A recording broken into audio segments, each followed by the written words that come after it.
ایک جزیرہ تھا، اس جزیرے کا ایک قانون تھا۔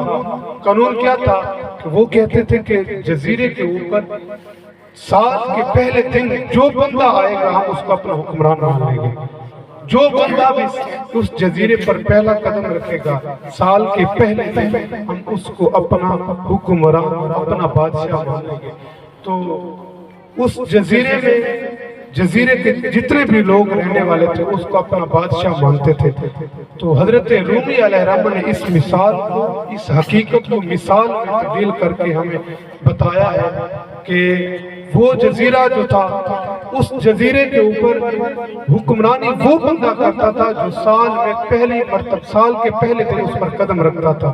تو جتنے لوگ آتے تھے وہ سارے دنیا کے اندر مبعوث ہو جاتے۔ جب اس کو تخت مل جاتا، اس کو تاج مل جاتا، اس کو بادشاہی مل جاتی، وہ اپنی آخری دن وہ بھول جاتے تھے۔ اور وہ اس کا قانون یہ بھی تھا کہ صرف ایک سال اس بندے نے حکمرانی کرنی ہوتی، صرف ایک سال کے بعد جب آخری دن ہوتا، اس بندے کو، اس بادشاہ کو پکڑ کر وہ جزیرے والے جکڑ کر وہی اس جزیرے کے دوسری جانب ایک جنگل تھا، اس جنگل میں چھوڑایا کرتے تھے۔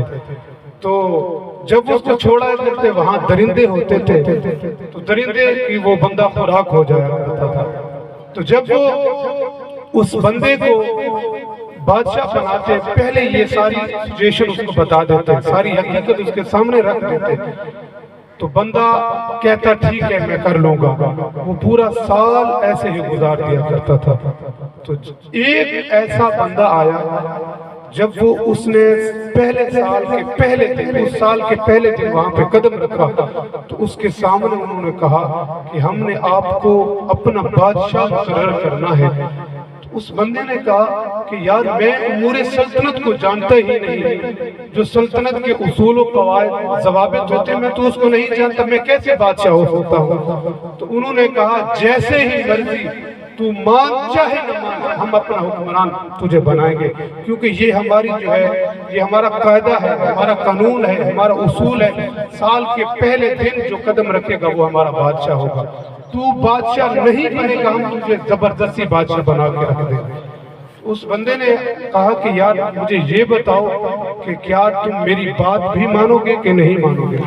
انہوں نے کہا کہ ہم آپ کی بات مانیں گے، آپ ہمارے قانون کے اندر ترمیم نہیں کر سکتے، یعنی ہمارے قانون کے اندر کوئی ترمیم نہیں کریں گے، لیکن آپ جو حکم فرمائیں گے ہم آپ کے تابع ہوں گے۔ بات بڑی قابل توجہ ہے۔ تو اس نے کہا چلو میں آپ بننے کے لیے تیار ہوں۔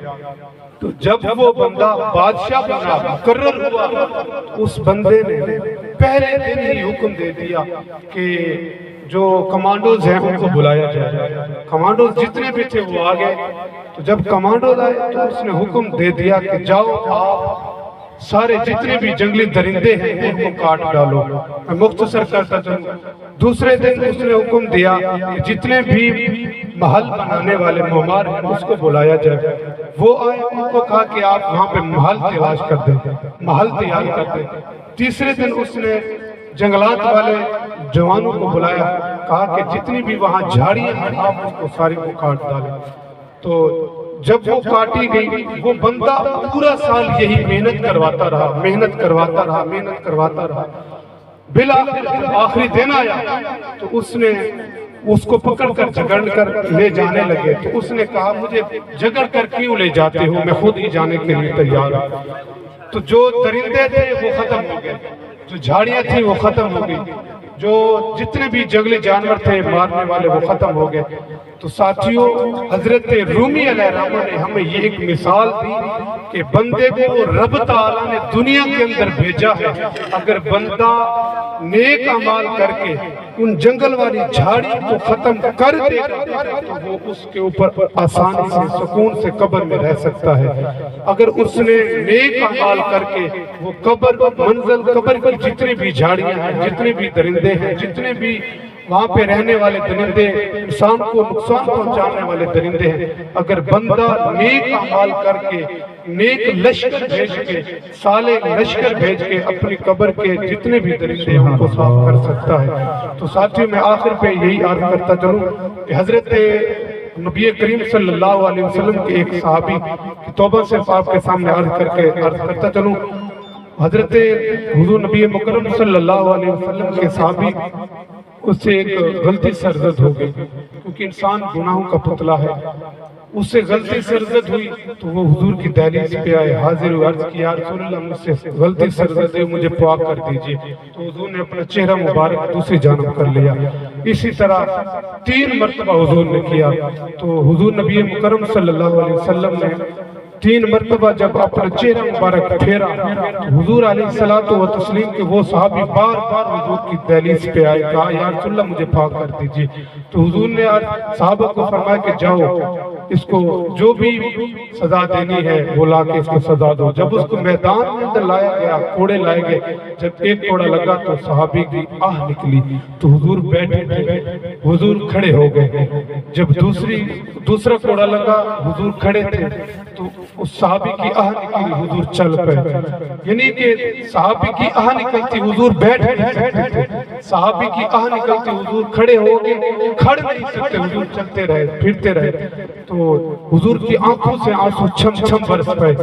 حضور نے صحابہ کو فرمایا اے میرے صحابہ، اگر میرا صحابی جب اس کو پہلا کوڑا لگا تھا اگر وہ جانا چاہتا تھا تو آپ جانے ہی دیتے، آپ نے اس کو پکڑ کر دوبارہ کیوں کوڑے لگائے؟ تو صحابہ نے عرض کی یا رسول اللہ یہ آپ کا حکم ہی تو تھا، ہم کون سا اپنی طرف سے کرنے والے ہیں. تو حضور نے فرمایا چلو جو ہو گیا سو ہو گیا، لیکن بات کرنے کا مقصد یہ ہے کہ صحابی کو ایک کوڑا لگے حضور کو وہ بھی برداشت نہ ہو، صحابی کو دوسرا کوڑا لگا حضور کو وہ بھی برداشت نہ ہو. حضور کی آنکھوں سے آنسو چھم چھم برس پڑے. تو ساتھیوں یہ دیکھیں کہ جب قبر کے اندر یا دنیا کے اندر حضور کے غلاموں کے ساتھ ظلم، تشدد، بربریت ہوتی رہی تو حضور کیسے برداشت کر سکتے ہیں؟ اسی لیے میرے محبوب کریم نے فرمایا تھا، حضور نے فرمایا کہ اے میرے مومن بندو، اے میرے غلاموں، اپنے رب کی دہلیز پہ آ کر آنکھوں بہا کے سچی توبہ کر لیا کرو.